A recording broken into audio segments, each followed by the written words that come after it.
C'est vraiment indispensable. Alors oui, je te reprends l'exemple du poison. Quand tu manges un poison, tu t'imagines dans l'intestin, on a des litres, hein, on a des litres de sécrétion, on a des aliments, on a des tas de molécules dans l'intestin, on a des tas de bactéries, donc il y a des milliers de choses dans un intestin. Et pourtant, c'est le poison qu'elle va cibler et t'enlever. D'accord. Tu vois? Et oui, donc je dis pas que si on l'utilisait tous les jours, il pourrait peut-être pas y avoir un petit peu des déséquilibres au niveau des minéraux. Mais il faut savoir une chose, déjà, nous les Européens, on mange trop de sel. Oui. Et l'argile, elle adore le sel. D'accord. Donc s'il y a un minéral qu'elle va peut-être diminuer, ça sera éventuellement le sel, parce qu'elle a une grosse affinité. Inorganique. Mais tu disais que voilà, elle avait une spécificité, qu'elle allait même chercher des choses. Ah oui. Alors l'argile, c'est une tête chercheuse, c'est hallucinant. C'est-à-dire que c'est presque, elle en fait presque trop. Elle ne supporte pas. Alors que toi, tu penses que c'est un endroit qu'elle doit travailler, elle va aller travailler à cet endroit. Ah oui, non mais ça c'est extraordinaire. Il faut bien savoir une chose, c'est que l'argile, elle travaille à distance dans le corps, mais elle ne bouge pas des intestins. Ça, il faut vraiment que les gens comprennent. Quand, vous savez, on a un tuyau qui va de la bouche jusqu'à l'anus, hein, et donc l'argile, elle reste dans le tuyau. Oui. Elle sort pas. Elle ne passe pas dans le milieu intérieur. Elle passe pas dans le milieu intérieur, dans le sang, exactement. Mais malgré qu'elle reste dans l'intestin, elle agit à distance. Et je peux vous donner 2 exemples de ça. Par exemple, une dame qui avait des fibromes, parce qu'on peut aussi avoir des fibromes au niveau du sein, et quand elle a fait sa cure d'argile par voie interne, ça s'est mis à sortir par son téton, tu vois, toutes les saloperies sont mises à sortir. D'accord. C'est-à-dire, oui, voilà, tu vois, voilà, pas des matières lymphétiques, mais je veux dire le fibrome, en gros, commençait à s'évacuer, tu vois. Ah oui, et un monsieur, alors là c'était encore plus spectaculaire, un monsieur qui avait 50-60 ans et qui martyrisait toute sa famille parce qu'en fait il avait mal à l'estomac, du coup il était toujours de mauvaise humeur. Et il y avait une jeune aide ménagère qui avait entendu parler de l'argile par personne interposée et qui lui dit, monsieur, vous avez mal à l'estomac, pourquoi vous faites pas de l'argile, tu vois. Donc lui, allez hop, je prends mon verre, je mets la poudre, j'attends 5-10 minutes, je touille, je bois. Alors, il s'est passé 2 choses. D'abord, l'ambiance de la famille a changé complètement. Parce que le monsieur est devenu adorable, il avait plus mal. Nettoyage des intestins. Voilà, et rééquilibrage au niveau de l'estomac, désinflammation de l'estomac, réparation de l'estomac, il avait plus mal, donc il est devenu charmant. Mais il y a une chose qui l'a un petit peu préoccupé, c'est qu'il a ses testicules qui se sont mis à grossir. Bon, il a fait de l'œdème. Il s'y attendait pas. Alors il s'est dit, est-ce que c'est de l'œdème? Il faut que j'aille voir mon médecin traitant. Son médecin traitant n'était pas disponible. Donc il a attendu un petit peu et puis les testicules gonflés. Et puis à un moment donné, en fait c'est sorti par la verge, mais c'est sorti des saletés, du rouge, du vert, du noir, des puanteurs. Donc l'argile a été active. Et donc en fait, moi la seule hypothèse que je vois, c'est que ce monsieur 20-30 ans plus tôt avait dû faire des maladies vénériennes quand il était à l'armée, tu vois. Et puis il était resté des saletés dans ses testicules. Il prend l'argile par voie interne. L'argile reçoit cette information de l'infection, tu vois, à distance, et l'argile arrive à potentialiser le corps, les défenses du corps, pour que le corps envoie de l'eau pour dissoudre les déchets qui étaient secs depuis des années, pour les diluer, parce que c'était le seul moyen de les évacuer, et tout ça est sorti et tout est rentré dans l'ordre. C'est pour ça que je vous dis qu'elle est presque trop violente, quoi. Voilà, on a mis un peu de lumière, excuse-moi, je t'ai coupé. Pas de souci. Ouais, donc tu parlais de cet homme, donc qui effectivement donc, avait encore des voilà, des saletés qui étaient restées, tu vois, et donc, et si tu veux, c'est presque... Quelquefois, c'est presque le défaut de l'argile, c'est-à-dire qu'elle ne supporte pas que tu aies un toxique quelque part, quoi. C'est plus fort qu'elle. Donc des fois, tu vois, elle peut être presque trop radicale, tellement elle... Qu'est-ce que tu veux dire par trop radicale? C'est-à-dire que, je te prends un exemple. Par exemple, quand tu travailles sur des escarres, tu connais les escarres, hein, c'est les plaies creusantes des tissus qui ont été écrasés. Hein. Ouais, des personnes qui sont restées alitées, par exemple. Voilà, c'est ça, où les tissus sont morts, quoi. Et les escarres peuvent être très très profondes. Ouais. Si tu commences avec l'argile, le problème c'est que l'argile en application externe. Hein. Si tu commences avec l'argile, si tu veux, le problème c'est qu'elle est tellement radicale qu'elle va creuser jusqu'au fond de l'escarre pour enlever, pour enlever des cellules qui n'étaient qu'à moitié mortes, mais qui étaient déjà à moitié mortes, tu vois. Mais elles tenaient encore, tu vois. Et ben non, l'argile va les faire gicler pour enlever tout ce qui est malsain. D'accord, ça tranche, ça nettoie. Voilà. Donc ça fois, c'est pas que ça va faire du mal, mais ça peut faire peur aux patients.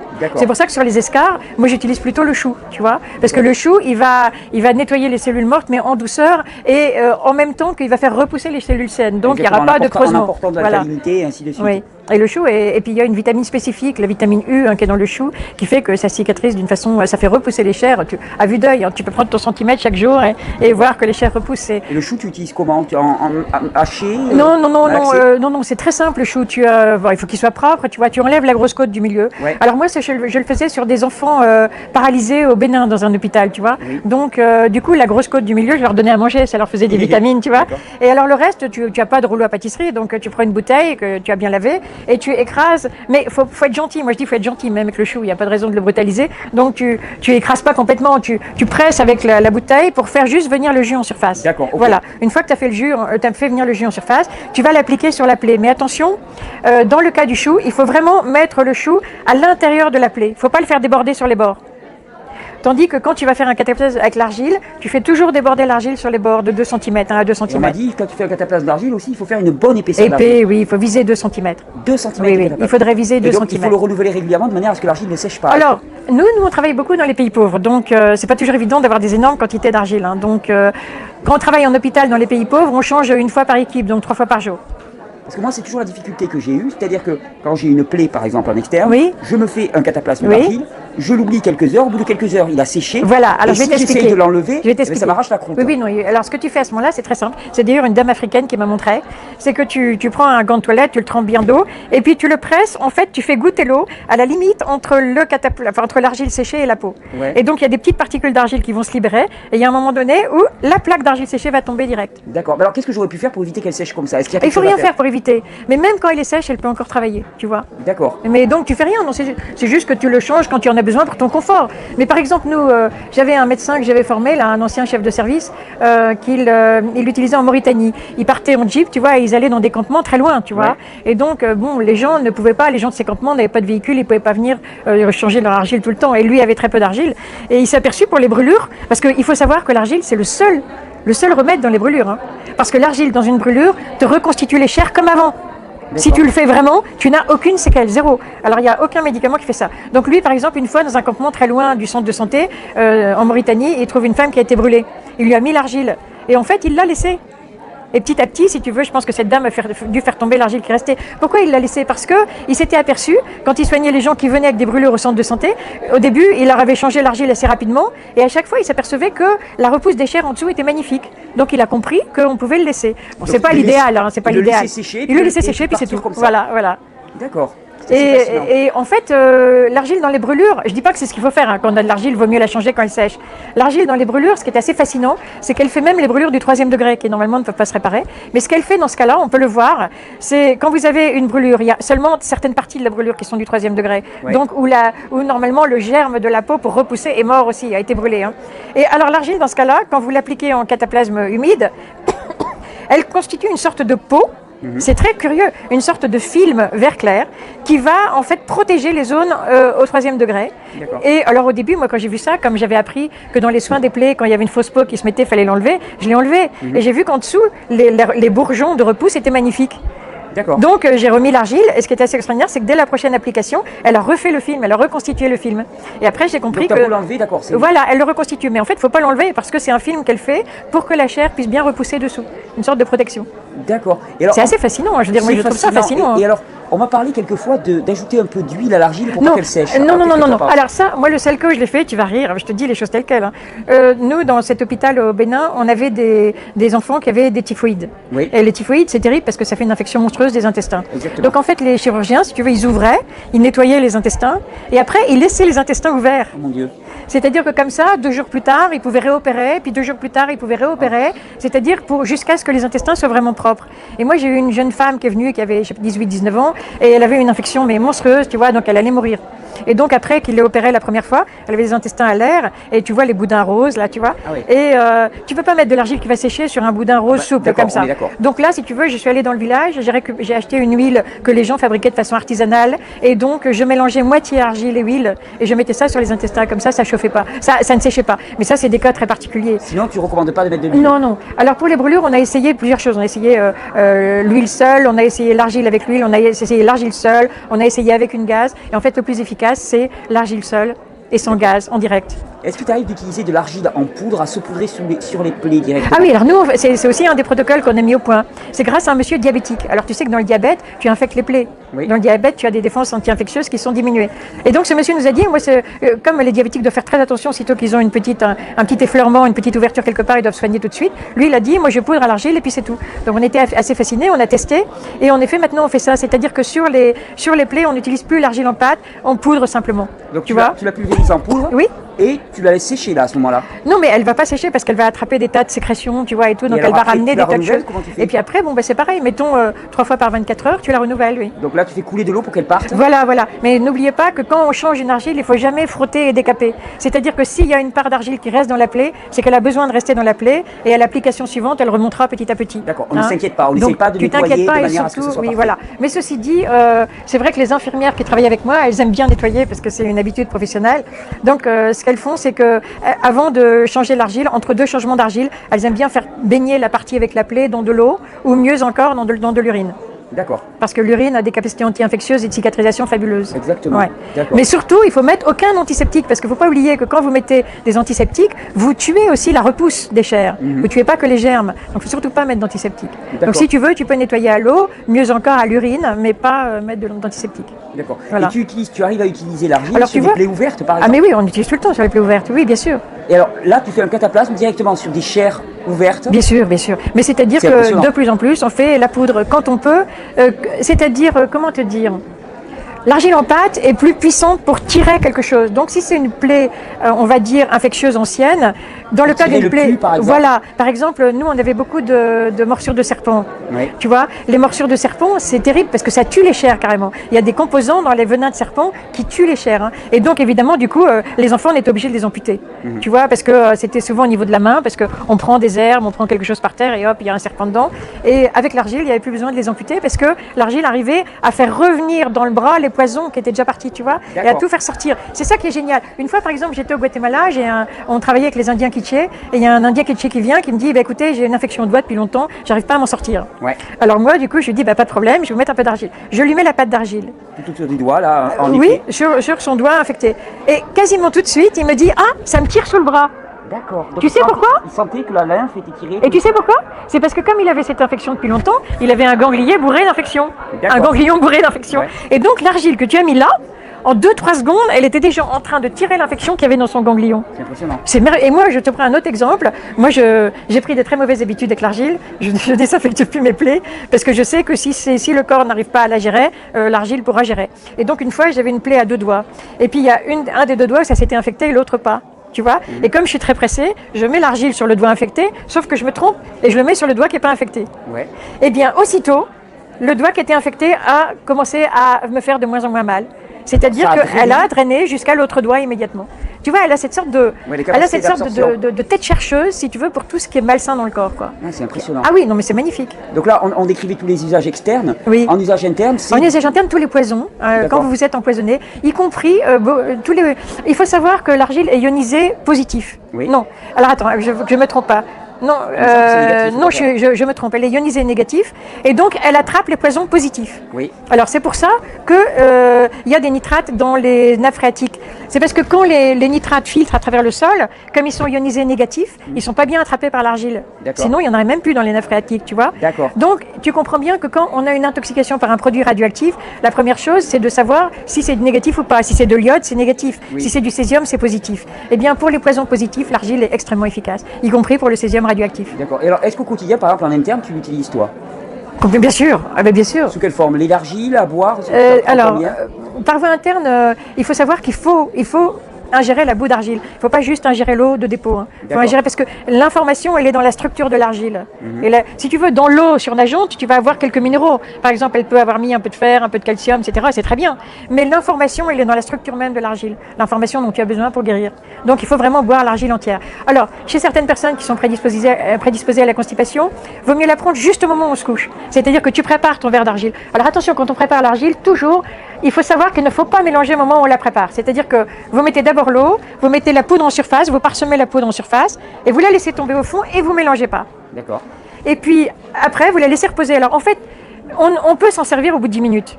Mais il faut savoir que si on s'en sert au bout de 10 minutes, elle est encore plus forte que d'habitude. Elle est presque trop violente, tu vois. Donc c'est pas mal de la laisser reposer un peu. Mais en cas d'urgence, évidemment, on n'hésite pas. On la laisse reposer 10 minutes, on l'utilise. Donc vous ne mélangez pas, vous laissez la cuillère à côté. Ceci dit, une cuillère qui ne soit pas en métal, parce que comme l'argile a des charges électriques, il ne faut pas trop perturber ces charges électriques. Donc du bois, du plastique alimentaire, ou votre doigt, parce qu'elle est tellement anti-infectieuse que même votre doigt, c'est pas un problème. Et donc l'argile va tomber au fond, vous la mettez en poudre, elle tombe au fond, vous la laissez tranquille, vous y touchez plus. Et au moment où vous allez la boire, là, vous mélangez et vous buvez le tout. Donc si vous avez tendance à la constipation, plutôt, vous le préparez sur votre table de nuit et c'est au moment où vous allez vous allonger, vous êtes vraiment prêt à dormir, là vous touillez et vous mélangez. Parce que pour la détoxination du tube digestif. Il paraît, mais ça, comme c'était une tradition orale, on ne peut pas savoir, il paraît que les druides disaient que dans sa vie, on doit manger son poids d'argile. Donc ça veut dire même si tu n'es pas malade. D'accord. Tu vois? Alors moi, j'ai certainement déjà mangé mon poids d'argile. Donc, en fait, je ne l'utilise plus que dans des situations d'urgence. Typiquement, quand je pars en voyage, parce que moi, je vais toujours en voyage dans les lieux les plus contaminés de la planète, tu vois. Et donc, en voyage, c'est le seul moyen pour, premièrement, avoir de l'eau potable très facilement. Et deuxièmement, ce qui est extraordinaire, c'est que quand tu décontamines ton eau locale avec l'argile, du coup... Tu mets un peu d'argile dans l'eau.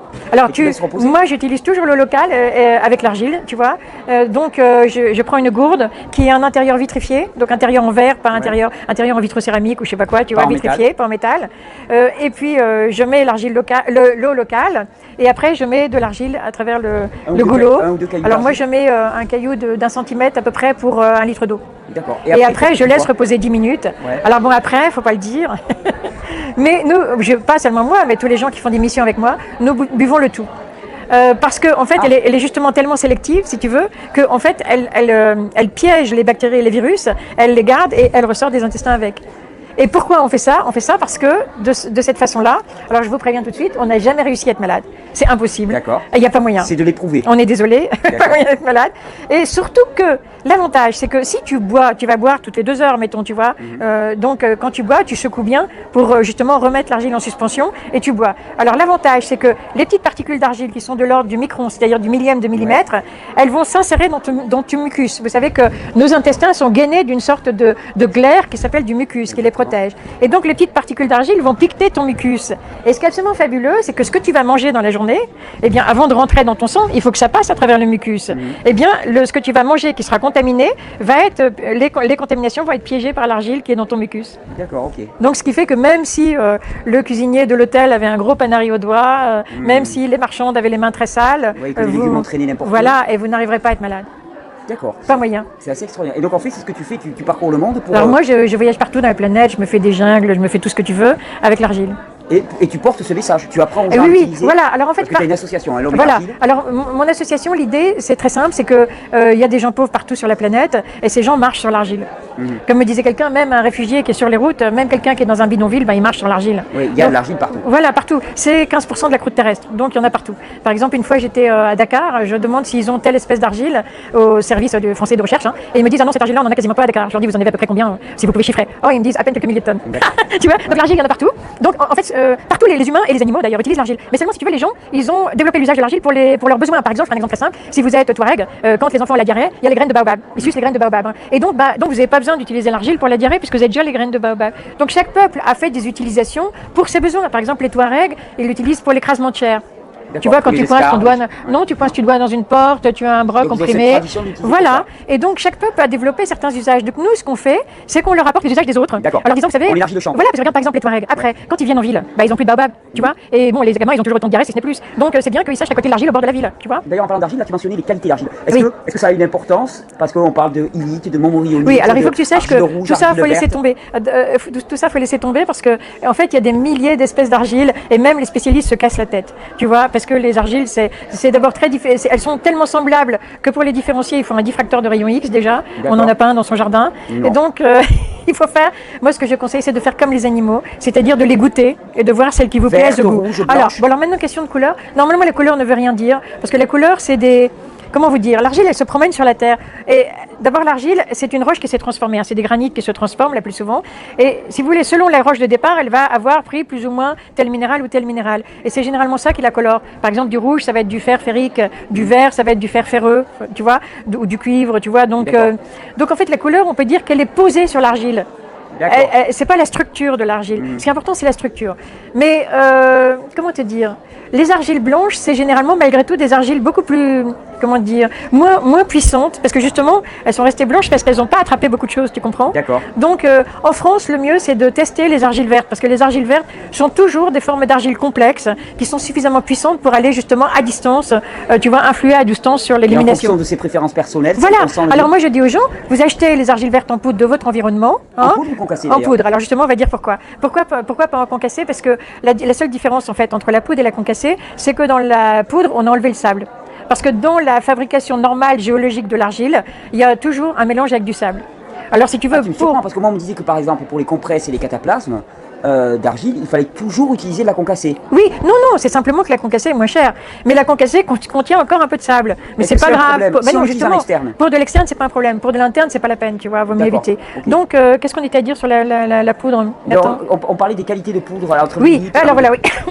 Je dis, vous allez dans vos magasins de proximité, hein, vos magasins de régime de proximité, même les pharmacies, vous demandez les argiles vertes. Après ça, vous les préparez, comme je vous ai dit, un verre, de l'eau, de la poudre qu'on fait tomber, et vous les préparez en randonnion dans votre cuisine. Ouais. Vous les laissez reposer le temps que vous voulez, par exemple 2 heures, et après, au bout de 2 heures, vous les touillez et vous les goûtez toutes en même temps. Et là, vous voyez laquelle vous aimez. Et il faut faire confiance à votre corps. Ouais, voilà. Pour déterminer. Voilà. Moi, je sais que dans les argiles, par exemple, j'ai toujours eu une préférence pour celle qu'on appelle l'élite. Oui, moi par aussi. rapport à la montmorillonite. Faut pas le dire, mais moi ne aussi. pas avaler de la montmorillonite. Moi non plus. Si j'ai quelqu'un, je lui demande de l'argile parce que j'ai envie d'argile, il me sort de la montmorillonite. Je dis, non, au secours. Non, mais il faut savoir une chose. Moi, une fois, par exemple, j'ai animé donc un stage de formation à l'argile, et il y avait une argile allemande, dont je ne citerai pas le nom, que je trouvais tellement infâme que j'étais en train de la jeter. Et il y a un stagiaire qui arrive qui me dit, mais qu'est-ce que vous faites? Mais qu'est-ce que vous faites? Je dis, je la jette parce qu'elle est vraiment trop immonde. Il me dit, mais c'est ma préférée, c'est ma préférée. Ouais, donc, vous voyez, ce qui est très important, chacun doit tester. Voilà. Et celle que vous aimez, vous continuez là-dessus. Et il se peut qu'un an ou deux plus tard, il y en a une autre que vous préfériez. Donc, n'hésitez pas à les regoûter. Donc, c'est une histoire d'affinité entre l'eau et l'argile. Voilà, exact, bien joué. Ouais. Et puis, mais il faut vraiment écouter profond dans son corps. Hein. Faut pas écouter la couleur, la consistance, tout ça. Faut écouter profond. Le plaisir. Si ça vous donne, et puis si ça vous donne une sorte de paix intérieure. On sent, tu vois, que ça donne une sorte de paix intérieure. Et comme par hasard, ça va correspondre à vos besoins. Moi, j'organise des dégustations, tu vois. Et oui, et je sais quelles sont celles qui sont riches, par exemple, en magnésium. Et je sais celles qui sont riches en calcium, celles qui sont riches en fer. Et quand on fait un vote à la fin, que je demande aux gens de voir leur préféré, je vois que ça correspond très très bien. C'est-à-dire que ceux, par exemple, qui sont un petit peu spasmophiles, ils vont adorer celle qui est très riche en magnésium. D'accord. Tu vois. Ouais, donc, il faut se faire confiance. L'instinct existe encore. Les gens ne s'en rendent pas compte, mais l'instinct existe encore. Voilà. Et donc, c'est ce message-là que tu portes. Voilà. Je te remercie, Jade. Donc, si tu veux, les blanches, elles sont généralement des argiles moins puissantes. Mais bon, elles sont utilisées quand même partout dans le monde. On peut aussi, mais il faut se méfier du goût pour la blanche, qui serait un goût pour le truc qui fait propre, qui fait médicament, tu vois. Voilà. Et les rouges, si tu veux, ça peut être, selon les cas, des argiles faibles ou des argiles plus fortes. Donc c'est pour ça qu'il vaut mieux tester dans les verts pour l'usage interne. Mais si vous avez une passion pour les rouges, allez sur les rouges. Si vous avez une passion pour telle espèce de rouge, allez-y. Oui, et sans intellectualiser. Voilà, c'est ça. Il faut essayer de faire l'animal, quoi. Et d'ailleurs, bon, moi, je travaille avec des animaux. Je travaille avec beaucoup d'animaux. Et donc, j'ai travaillé aussi avec des éléphants. Et les éléphants avec qui j'étais, dans cet environnement, ils avaient 5 ou 6 sources d'argile. Eh bien, il n'y en avait que 2 qu'ils aimaient.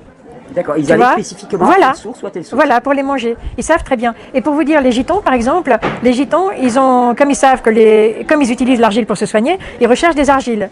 Et ils se disent que le renard est l'animal le plus intelligent. Alors donc, ils suivent le renard pour voir où il choisit l'argile. Et d'ailleurs, ils appellent l'argile la terre du renard.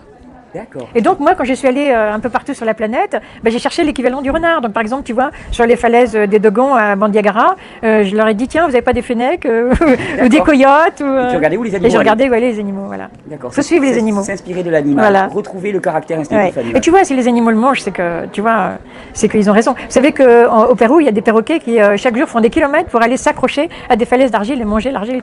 D'accord. Et alors, on a fait récemment, il y a un travail très intéressant. Oui, alors je voulais te dire, bon, pour ceux qui sont intéressés, je suis médecin et j'ai fait ma thèse de fin d'études sur les argiles. Et que ceux qui sont intéressés peuvent nous contacter à l'association L'Homme et l'Argile parce qu'on diffuse cette thèse gratuitement sur l'utilisation de l'argile par voie interne. Donc, vous pourrez avoir toutes les infos. Et donc, je disais que dans cette thèse, je parle entre autres des travaux d'un jeune vétérinaire très intéressant qui s'appelle François Richard. Et lui, il a fait cette expérience, il a pris des rats et puis il leur a mis l'alimentation en abondance, variée, etc. Et il a mis aussi 2 sources d'argile. Eh bien, les rats allaient manger, se précipiter sur l'argile, alors qu'ils avaient de la nourriture en quantité, tu vois. Commencer par l'argile. Je sais pas, mais en attendant, les premiers jours, 30% de ce qu'ils mangeaient, c'était de l'argile. Et après, à la fin... leurs besoins. Ah oui, mais alors qu'ils étaient même pas malades, tu vois. Donc, ils sentaient qu'ils avaient besoin de ce matériau, tu vois. Et au bout de quelques temps, ils équilibraient leur consommation à 4 ou 5% de leur nourriture. Donc, ils continuaient sur le long terme. Parce que, si tu veux, l'expérience a eu lieu, je sais pas, pendant 3-4 mois, ce qui est comme le rat vit 3 ans, tu vois. Ça veut dire déjà sur un dixième de leur vie, en tout cas, ils continuaient tout le temps. C'est-à-dire que l'expérience s'est arrêtée alors qu'ils continuent encore à consommer de l'argile. Super intéressant. Super.